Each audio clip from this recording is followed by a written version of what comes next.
Hello folks and welcome back to another movie recommendation. Today we're going to be taking a look at a Ridley Scott movie that in recent years has flown right under the radar. And that movie is the 1989 cop thriller Black Rain. Let's take a look.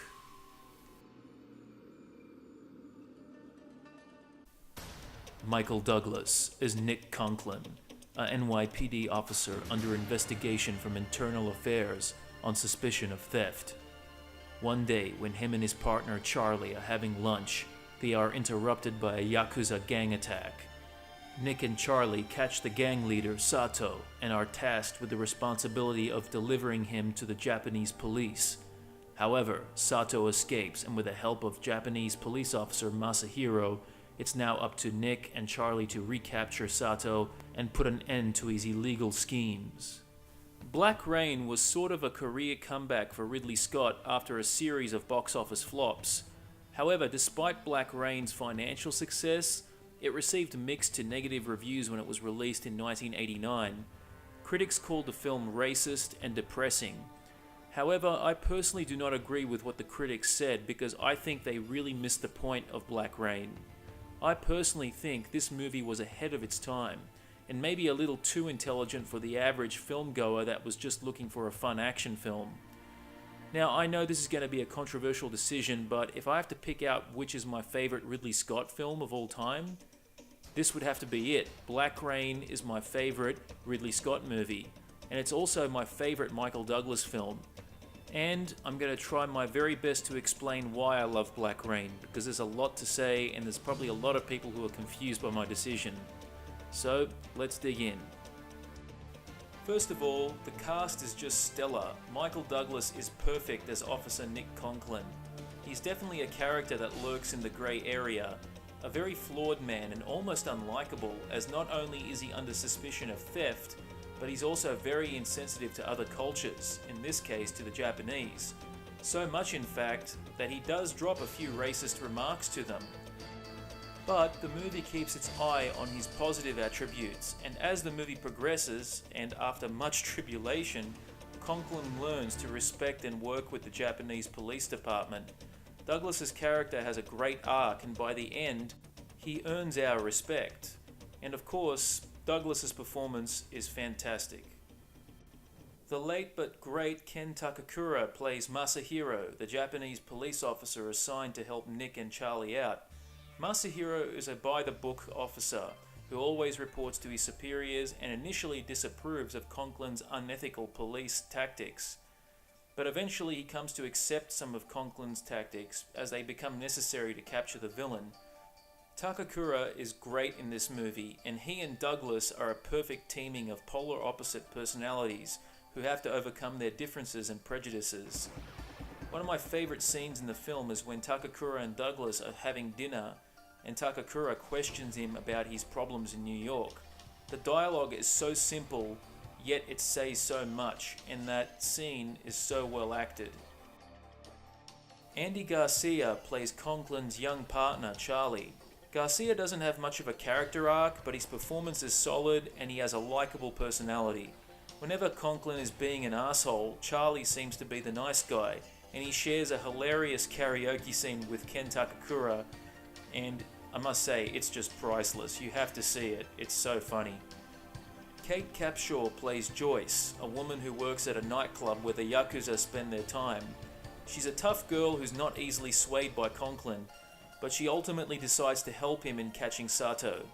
Capshaw proves to be very effective in her role, and considering she wasn't the best thing about Indiana Jones and the Temple of Doom, this is quite a career bounce back. And finally we have the late great Yusaku Matsuda playing the main villain, Sato. He's a young Yakuza gang member who wants to become a major boss in the syndicate, but the elder leaders consider him too reckless. Matsuda is very intimidating as Sato. He's very tall for one, and his eyes look like they're going to turn into daggers every time he looks at you. He's also very mocking and arrogant, and he is not afraid to kill someone if he has to. This was Matsuda's final film performance before he passed away from cancer later that year, but he left behind a memorable performance. He was really good in this. Oh, and we also have Tomisaburo Wakayama in a supporting role as the Yakuza boss Sugai. And yes, this is the same guy who played Ogami Ito in the Lone Wolf and Cub series. He's not in the movie for very long, but he does well with what he has to play. The movie has gorgeous cinematography, and the art direction has a distinctive grey and blue look, very similar in the look to the first Terminator or Near Dark, but perhaps maybe a little bit more polished. It fits the movie perfectly. And the musical score by Hans Zimmer, which also happens to be a personal favourite of mine, captures the East meets West theme perfectly and builds a really immersive yet foreboding atmosphere. It's absolutely sensational. Check it out.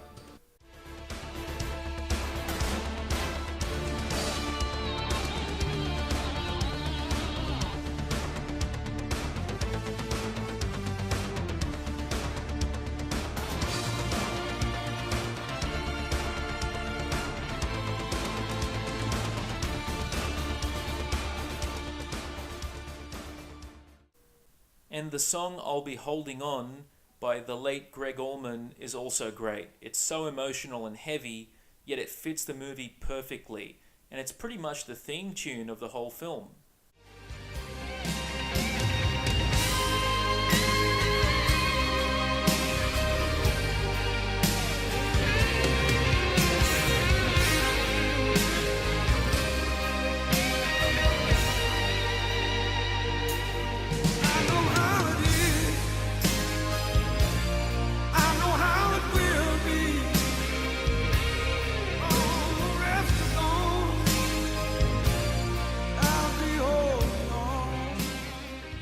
And these elements make the rather short but sweet action more impactful. If there's any negatives about the film, it's for only a few minor things. For one, the film's big action climax could have been a little longer. The plot is also not very original, and it could have been a little better developed in regards to the Yakuza side of the story. And I also noticed the film is very similar to the 1974 film The Yakuza, which also happened to star Ken Takakura alongside Robert Mitchum. And The Yakuza is a great film too, and I actually see Black Rain as kind of a spiritual sequel because it has Ken Takakura in it.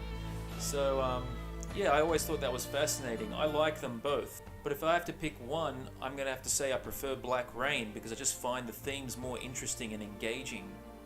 But overall, Black Rain to me is an underrated masterpiece of crime film cinema, and definitely one of Ridley Scott's best films, and in my opinion, he's very best, and it all comes down to its complex story of xenophobia, and its characters being so well developed and defined, and coupled with all the other great stuff I mentioned, you have a rock-solid thriller that should not be dismissed as one of Scott's lesser films, because it really isn't.